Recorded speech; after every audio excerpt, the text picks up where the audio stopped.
خدمات انجام دی ہیں۔ طلبہ طالبات کو اور پاکستان کے طلبہ و طالبات میں کتنا فرق ہے اور کیا کن چیزوں کا زیادہ آپ کو پڑھانے میں مزہ آیا؟ اب تجربات کے لحاظ سے تو بات یہ ہے کہ خود پاکستان میں بھی جو کچھ پڑھایا ہے میں نے، جتنا کچھ موقع ملا، یہاں بھی بہت کچھ ایسی صورتحال میں نے دیکھی کہ جو قابل تعریف ہے، اور جاپان میں بھی ہے۔ اچھے طالب علم پاکستان میں بھی ہیں، اچھے طالب علم جاپان میں بھی ہیں، اور یہاں پڑھانے میں بھی لطف آتا رہا، اور جاپان میں جب رہا تو وہاں بھی پڑھانے میں لطف آتا رہا۔ فرق ضرور ہے ماحول کا اور تعلقات کے حوالے سے جو رشتے بنتے ہیں اس کا بھی، کہ یہاں استاد کو کیا حیثیت حاصل ہے، وہاں استاد کو کیا حیثیت حاصل ہے۔ چنانچہ یہی میں جاننا چاہتا ہوں۔ چنانچہ وہاں پر مجھے رہتے ہوئے بڑی خوشی سے یہ کہنے کا موقع مجھے مل رہا ہے کہ وہاں اچھا ماحول ملا، اچھے طالب علم ملے، اچھے رفقا ملے، یعنی جو دیگر اساتذہ ہیں اس شعبے میں یا اس یونیورسٹی میں، وہ بھی وہاں مجھے بہت اچھے ملے۔ اس طرح سے وہاں بھی اور یہاں بھی اچھے ماحول مجھے ملے ہیں، اور یہ سب اس بنیاد پر ہے کہ میں خود کتنی دلچسپی لیتا رہا ہوں تدریس میں، پاکستان میں بھی اور جاپان میں بھی۔ یہ بڑی بات۔ جی جی، ہمارے ناظرین جاننا چاہیں گے ڈاکٹر صاحب کہ یہ جاپان جیسا ملک، دو تین چیزیں ایسی کیا خاص ہیں جن کی وجہ سے آپ دنیا میں جاپان کا مقام ہے اور انہوں نے اپنا مقام بنایا محنت سے، تو آپ بتائیں گے؟ جناب، بہت سی ایسی خصوصیات ہیں یا صفات ہیں کہ جو جاپانیوں میں ہیں اور جن کا میں ذکر کرنا چاہوں گا۔ بات یہ ہے کہ سب سے اہم بات یہ ہے کہ ایمانداری۔ اب ایمانداری ایسی ہے جو پیشہ ورانہ بھی ہو سکتی ہے، لکھنے پڑھنے میں بھی ہو سکتی ہے کہ کیا ہم پڑھ رہے ہیں اور کیسے پڑھ رہے ہیں، کس طرح سے پڑھنا چاہیے، کس طرح سے لکھنا چاہیے، یہ سب دیانتداری کے تقاضے ہیں۔ چنانچہ وہاں میں دیکھتا رہا کہ جتنے بھی لوگ ہیں اگر طالب علم ہیں تو بطور طالب علم وہ بہت دیانتداری کے ساتھ اپنے فریضے کو انجام دیتے ہیں، یعنی درس اور تدریس دونوں حوالوں سے۔ تو ایک تو یہ کہ وہ بہت ایمانداری سے تعلیم حاصل کرتے ہیں، اور پھر اس کا مصرف بھی، یعنی تعلیم صرف حاصل کرنا نہیں ہے بلکہ اس تعلیم کا اظہار بھی ہے کہ کس طرح سے تعلیم کے اظہار کو وہ پیش کرتے ہیں۔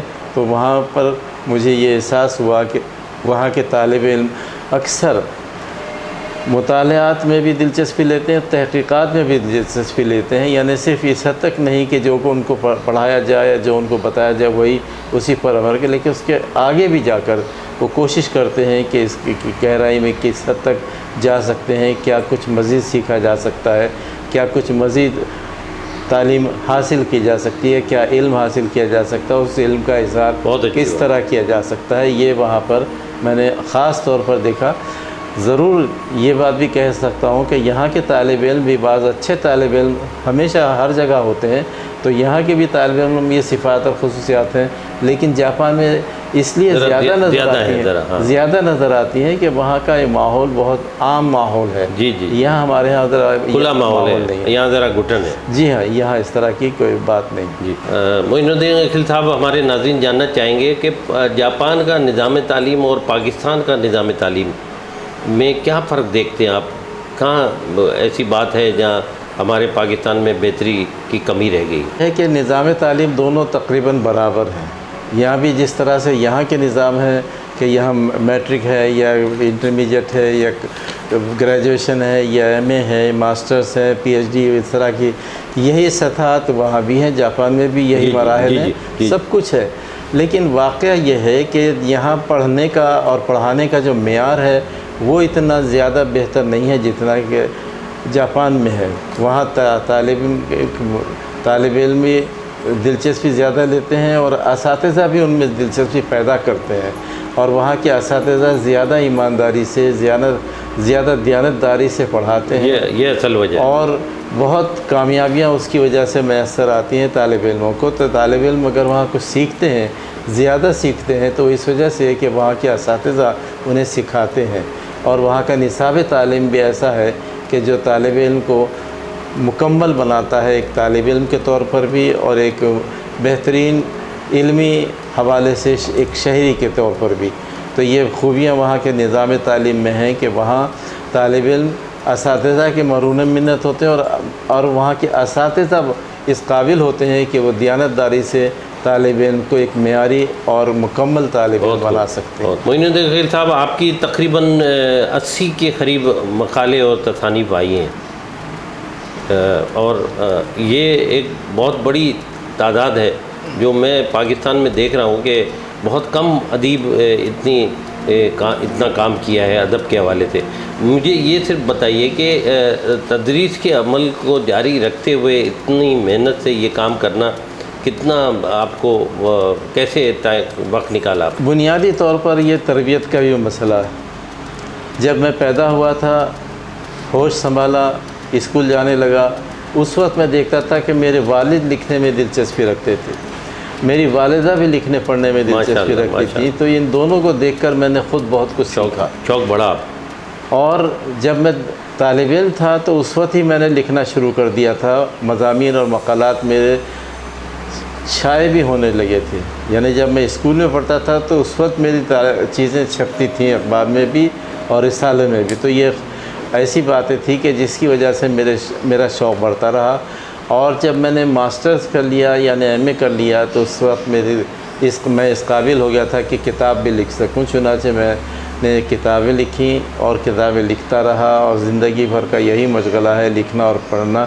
تو ویسے کہنے کو تو میری کوئی 100 کے قریب کتابیں ہیں، اور مقالات کی تعداد کوئی 500-600 ہے، اور یہ بھی ایسی ہے کہ جو ابھی جاری ہے، اور ابھی بھی میں دن بھر لکھتا پڑھتا ہوں، اور یہی مشغلہ میرا جاری ہے اور اس میں اضافہ بھی ہوتا رہتا ہے۔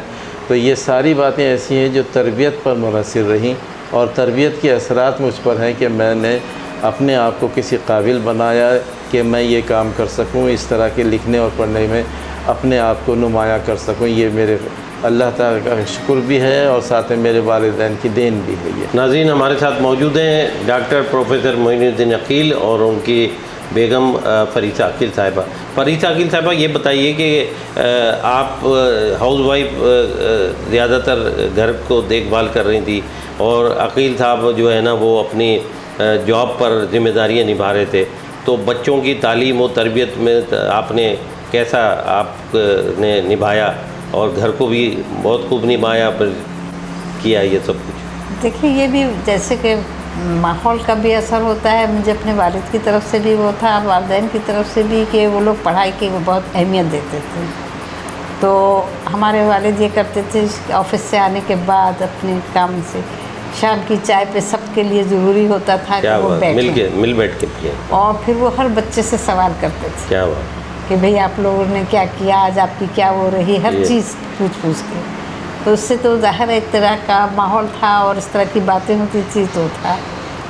پھر ظاہر ہے شادی کے بعد بھی جب بیٹی ہوئی ہماری تو میرے ذہن میں بھی یہی تھا، اور ماشاءاللہ اس کو ابتدائی تعلیم کا وہ جاپان میں ہی ہے۔